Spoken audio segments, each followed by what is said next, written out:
Friends, welcome to our channel YouTube Study Home. तो जैसे कि दोस्तों आप सभी को पता है कि हम डेली बेसिस पर एक करंट अफेयर का सेशन करते हैं। तो आज है 27 जुलाई 2020। आज के करंट के क्वेश्चन कौन कौन से, उनके आंसर क्या क्या है। इससे पहले अगर आप चैनल पर नए हो तो चैनल को सब्सक्राइब कर लेना और बेल आइकन को प्रेस कर देना। इससे क्या होगा, जो क्लास का नोटिफिकेशन है ना, वो आपको समय पर मिल पाएगा। ठीक है ना। तो आज का फर्स्ट क्वेश्चन क्या है, देखते हैं।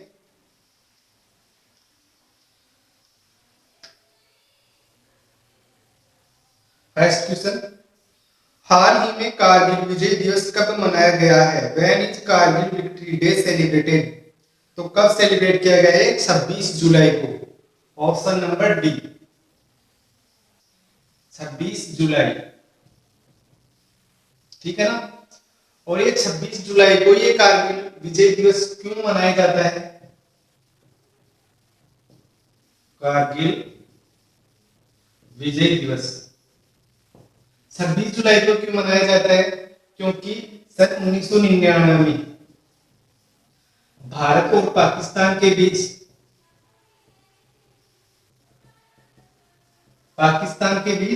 कारगिल का युद्ध हुआ था, जो 7 दिनों तक चला था। कितने दिनों तक चला था? 7 दिनों तक। ठीक है ना। तो उसमें भारत की विजय हुई थी और वो डेट थी 26 जुलाई। 26 जुलाई के दिन भारत विजय हुआ था कारगिल के युद्ध में। तब से लेकर आज तक 26 जुलाई को कारगिल विजय दिवस मनाया जाता है। यही कारण है कि 26 जुलाई को कारगिल दिवस मनाया जाता है। तो ये ध्यान में रख लेना। दूसरा क्वेश्चन है, हाल ही में ट्राइफेड और विज्ञान भारती ने किस संस्थान के साथ मिलकर त्रिपक्षीय सहमति पत्र पर हस्ताक्षर किया है? Recently, Trifed and Vigyan Bharati signed a tripartite MOU with which institute? तो किसके साथ ये MOU समझौता किया है भाई? IIT दिल्ली के साथ। IIT दिल्ली के साथ ये त्रिपक्षीय समझौता है ना, त्रिपक्षीय समझौता, उस पर हस्ताक्षर किए हैं। किसने? IIT दिल्ली ने, ट्राइफेड और विज्ञान भारती ने। अगला क्वेश्चन है तीसरा, हाल ही में bricks of commerce and industry के युवा नेताओं की संचालन समिति का मानद सलाहकार किन्हें नियुक्त किया गया है? Recently, who has been appointed as the honorary advisor to the steering committee of young leaders of BRICS chambers of commerce and industry? तो किनको नियुक्त किया गया भाई? डी ऑप्शन, साहिल सेठ। डी ऑप्शन, साहिल सेठ जी को नियुक्त किया गया है। ठीक है ना। और इनको 3 साल के लिए नियुक्त किया गया है, मतलब इनका कार्यकाल कितना होगा? 3 वर्ष। अगला क्वेश्चन चौथा, इससे पहले हम जान लेते हैं कि यहां पर ब्रिक्स का जिक्र हुआ है। ब्रिक्स, ठीक है ना। तो ब्रिक्स क्या है और इसके बारे में पूर्ण जानकारी जानेंगे। तो ब्रिक्स है भारत, रूस, इंडिया, चाइना और साउथ अफ्रीका का संयुक्त रूप से एक संगठन है। ठीक है ना।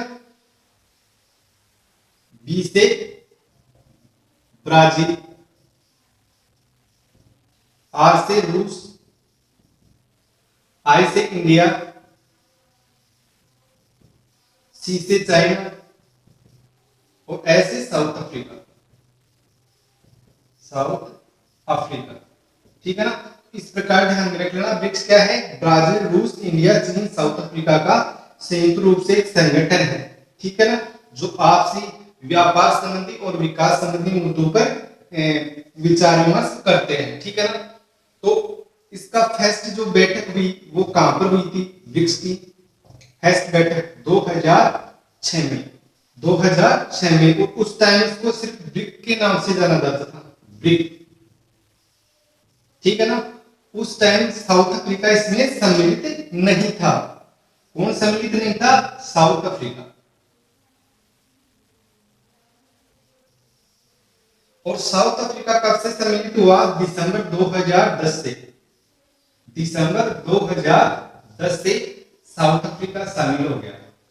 साउथ अफ्रीका शामिल होने के बाद इसका नाम क्या पड़ गया? ब्रिक्स। एस और जुड़ गया इसके अंदर। तो सबसे आखिर में जुड़ने वाला देश कौन सा है? South Africa. और कुल कितने देश है इसमें? 5 देश। 5 देश सदस्य हैं। ध्यान में रखने वाली बात है, 5 देश ब्रिक्स के सदस्य हैं। और फर्स्ट बैठक में सिर्फ 4 सदस्य थे। कौन कौन से? ब्राजील, रूस, इंडिया और चीन। और नया देश कौन सा जुड़ा सबसे आखिर में? South Africa. कब जुड़ा? दिसंबर 2010 में। तो याद रख लेना इसको। अगला क्वेश्चन है, हाल ही में किस राज्य सरकार ने 12वीं कक्षा तक के पाठ्यक्रम में 25% की कटौती की है? Which state government has recently cut the curriculum up to class 12th by 25%? तो किस राज्य ने ऐसा किया भाई? सी, महाराष्ट्र राज्य ने। महाराष्ट्र राज्य ने कक्षा 12वीं तक के कोर्स में 25% की कटौती की है। बिकॉज कोविड-19 के कारण जो स्कूलें नहीं, कॉलेज और स्कूल जो स्टार्ट नहीं हुई, इसके कारण इनके कोर्स में 25% की कटौती की गई है। C option, Maharashtra. ठीक है ना? तो महाराष्ट्र राज्य ने ऐसा किया है। अब महाराष्ट्र के बारे में जान लो। कैपिटल क्या है इसकी? राजधानी मुंबई। ठीक है ना? और यहाँ के सीएम कौन है? उद्धव ठाकरे। उद्धव ठाकरे। और गवर्नर भगत सिंह जी, भगत सिंह कोश्यारी। ठीक है ना? तो इस प्रकार ध्यान रखना। कैपिटल क्या है? मुंबई। सीएम उद्धव ठाकरे और गवर्नर कौन है? भगत सिंह जी। ठीक है ना? अगला क्वेश्चन देखो, हाल ही में भारत ने किस देश के लिए पहली कंटेनर ट्रेन सेवा शुरू की है? Recently for which country India has launched the first container train service? तो किस देश के लिए की है? ए ऑप्शन ए, बांग्लादेश के लिए। ऑप्शन ए, बांग्लादेश के लिए कंटेनर रेल की शुरुआत की है। अगला क्वेश्चन है 6वां, हाल ही में किस देश ने अपना 55वां स्वतंत्रता दिवस मनाया है? Which country has celebrated it's 55th independence day recently? तो किस देश ने मनाया है? D option, Maldives.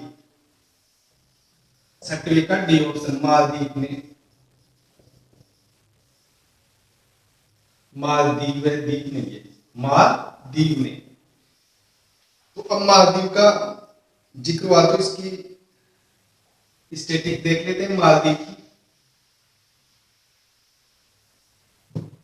तो इसकी कैपिटल क्या है मालदीव की? माले। माले इसकी कैपिटल है। और करेंसी क्या चलती है यहां पर? या मालदीवीय रुपया। ठीक है ना? और यहाँ प्रेसिडेंट कौन है? इब्राहिम मोहम्मद सोलेही। इब्राहिम मोहम्मद सोलेही। ठीक है ना? तो इस प्रकार ध्यान रखना। कैपिटल है मालदीव की माले, करेंसी क्या चलती है? मालदीवीय रुपया। और प्रेसिडेंट कौन है? इब्राहिम मोहम्मद सोलेही। इस प्रकार ध्यान में रख लेना मालदीव की स्टेट्स।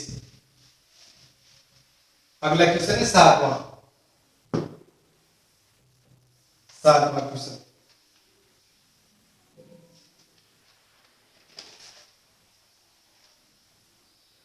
हाल ही में किसने एनडीडीबी के शहर परीक्षण प्रयोगशाला का उद्घाटन किया? Who has inaugurated NDDB Honey testing laboratory recently?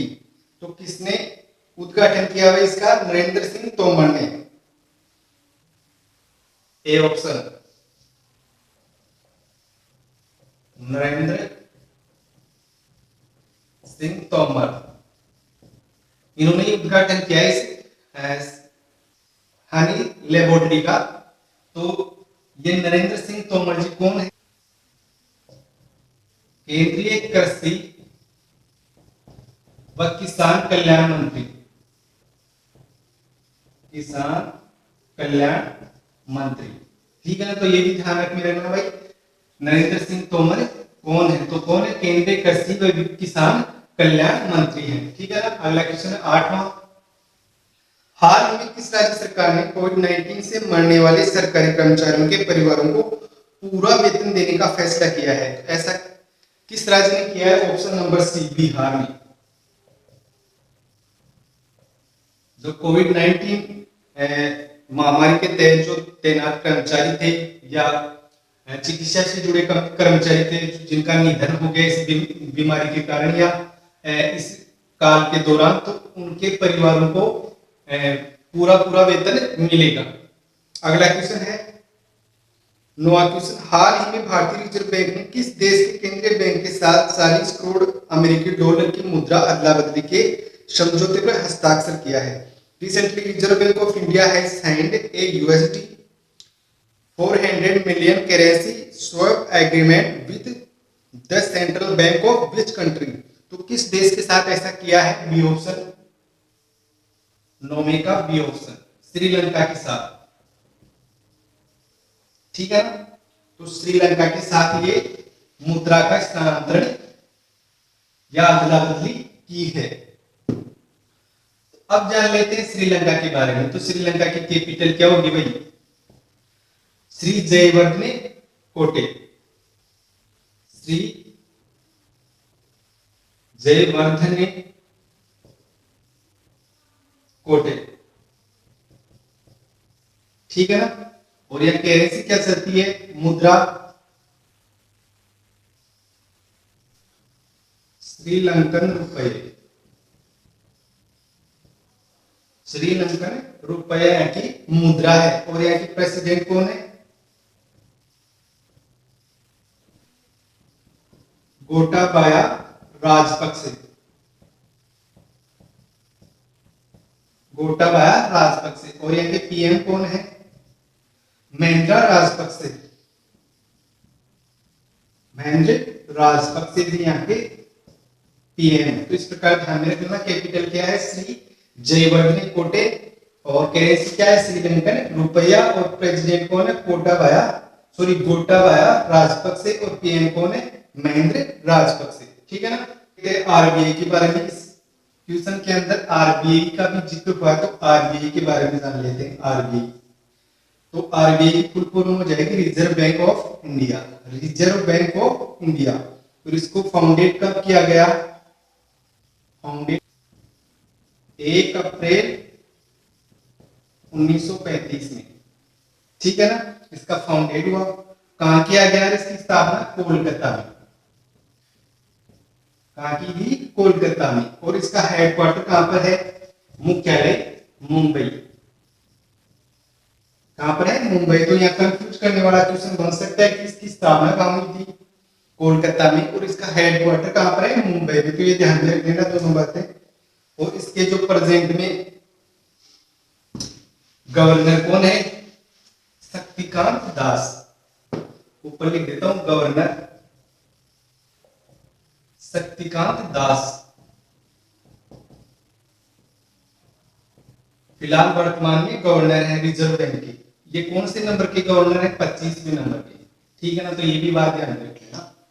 अगला क्वेश्चन है 10वां। हाल ही में किस राज्य में 450 बिस्तरों वाले बुरारी अस्पताल का उद्घाटन किया गया है? In which state has the 450 bed Burari hospitals inaugurated recently? तो किस राज्य में किया जाएगा ऐसा? 10वें का डी ऑप्शन, दिल्ली में। दिल्ली राज्य में ऐसा किया जाएगा। ठीक है ना। अब देख रहे हैं जो कल का क्वेश्चन था उसका आंसर। तो कल का क्वेश्चन था हाल ही में भारतीय प्रतिस्पर्धा आयोग सीसीआई ने अडानी पोर्ट्स द्वारा किसके अधिग्रहण को मंजूरी दी है? तो इसका ऑप्शन डी हो जाएगा, केपीसीएल के अधिग्रहण को मंजूरी दी है। कल के क्वेश्चन का आंसर डी, केपीसीएल इसको अधिग्रहण की मंजूरी दी है। आज का क्वेश्चन स्क्रीन पर दिखाई दे रहा है। आज इसका आंसर आपको कमेंट बॉक्स में देना। ठीक है ना। और क्लास को शेयर करना ज्यादा से ज्यादा। और जो नए हैं वो चैनल को सब्सक्राइब कर लेना। Thank you watching for video.